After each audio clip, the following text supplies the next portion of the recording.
and good evening to UPSCFEVER's Economic Survey 2016 series.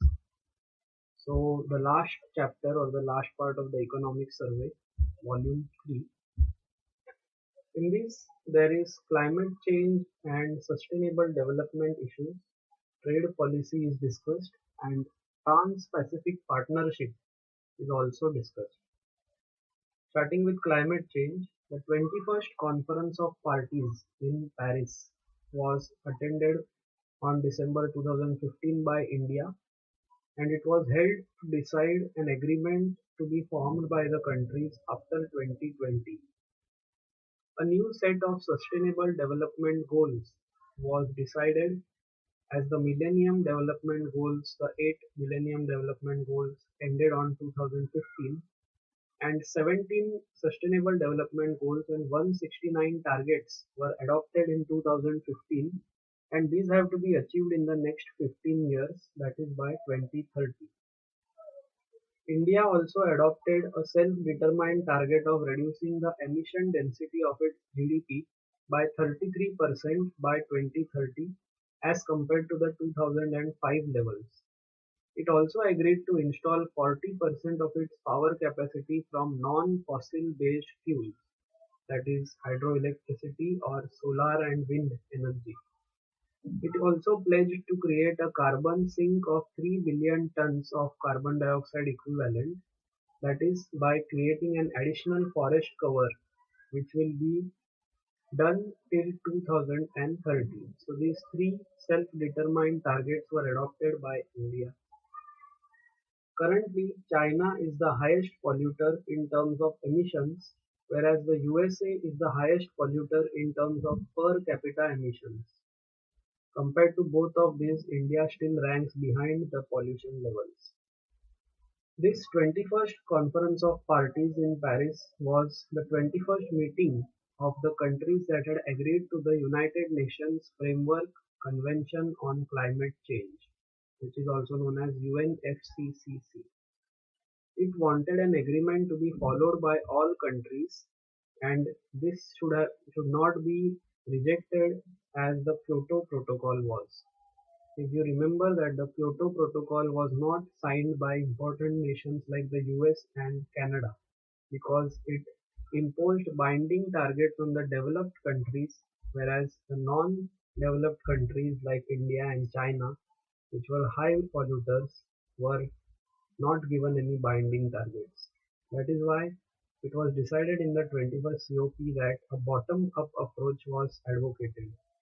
Each country was asked to determine its own emission reduction target. The broad guidelines were laid out by the UNFCCC, and these were common but differentiated responsibilities. That is, all nations had to bear the responsibilities, but developed nations have to bear a larger burden. Second, nationally determined contributions. That is, each country will determine its target and update this every 5 years. Mitigation. That is, emissions should be reduced, and that too quickly, and these targets should be different for developed as well as developing countries. The developed countries were asked to support the developing countries for implementation in achievement of the developing countries' target, and this would encourage the developing countries to keep a higher reduction target. That is, say, a developing country like India, if it would receive help from United States, then it would definitely keep its own emission target larger than it previously considered.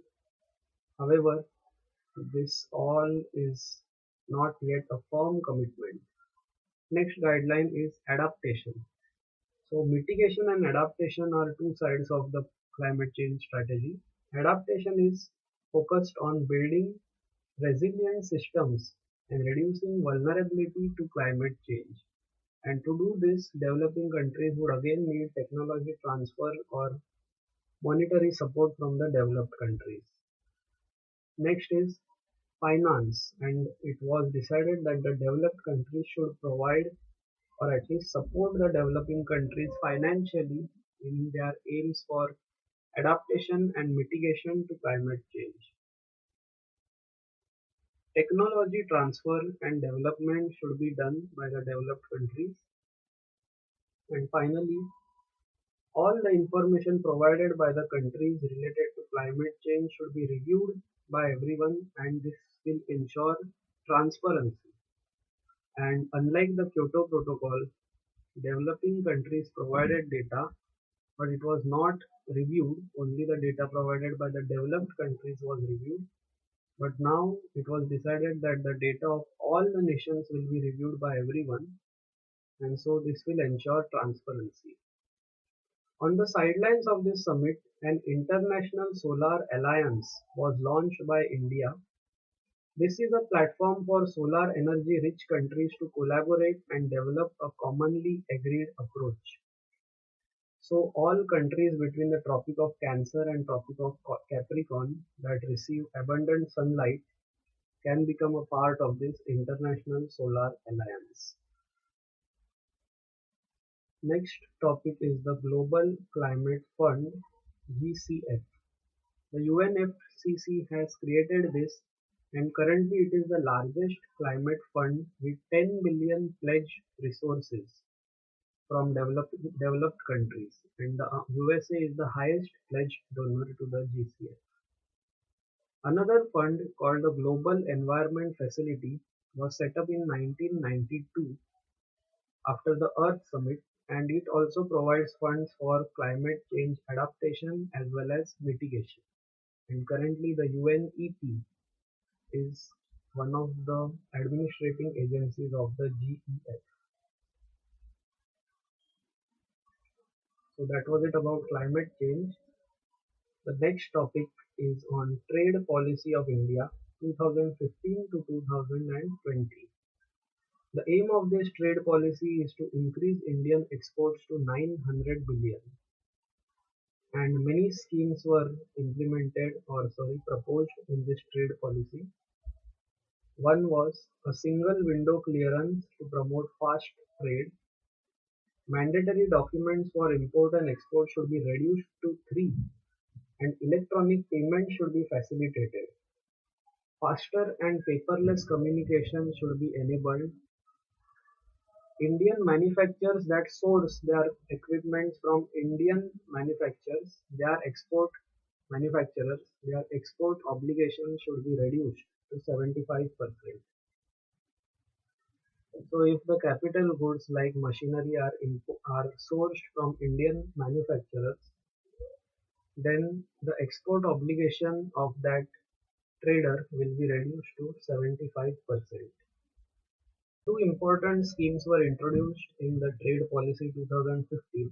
One is the Merchandise Export from India scheme and the Service Export from India scheme.